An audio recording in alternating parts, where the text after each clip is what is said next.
Il-budget fis-settur tal-akkomodazzjoni soċjali taħt dan il-gvern żdied b'200% meta mqabbel mal-budget tal-Gvern Nazzjonalista għal dan is-settur. Dan intqal mill-Ministru għall-Akkomodazzjoni Soċjali Rodrik Galdes waqt id-diskussjoni fil-Parlament dwar l-estimi finanzjarji tal-Ministeru li jmexxi.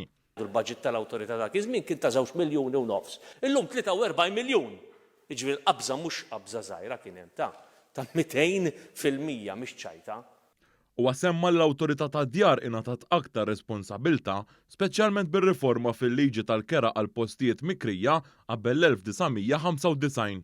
Rodrik Galdes qal li fl-aħħar snin kien hemm aktar minn 1600 persuna li tneħħew mill-lista ta' stennija għall-akkomodazzjoni soċjali.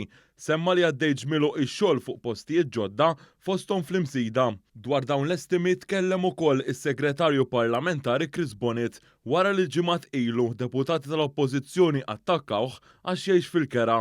Huwa rrimarka li dan l-attakk fuqu juri l-Oppożizzjoni għadha b'mentalità elitista.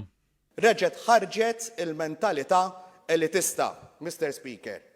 Mentalità ta' xi ħadd li ċarament iħossu superjuri għax sab is-sodda mifruxa, maqtuħ minn man-nies u ma jiffaċċax il-problemi tagħhom u magħhom.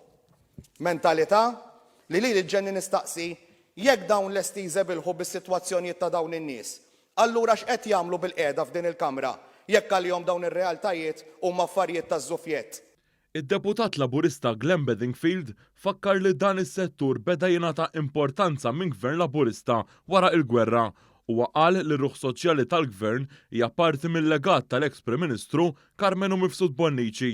Din naraw li bħala Gvern investejna ferm iktar fl-edukazzjoni, investejna ferm iktar fis-saħħa u qed ninvestu l-akbar ammont anke fejn jidħol il-qasam tal-housing soċjali.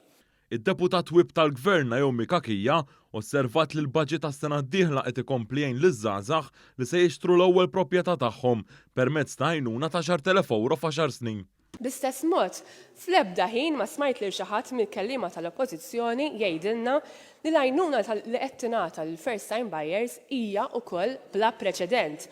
Id-deputat Laburista Romilda Baldacchino Zarb qalet li f'dan is-settur il-Gvern se jkompli jagħti ċ-ċertezza u l-istabbiltà minkejja l-isfidi internazzjonali bla preċedent. Iċ-ċittadini Maltin u Għawċin jistgħu iserħu moħħhom li dan il-Gvern ser jibqa' joffri s-serħan il-moħħ, ser jibqa' joffri s-serħan il-moħħ b'ċertezza u stabbiltà li b'mod kontinwu ser inkomplu inwasslu.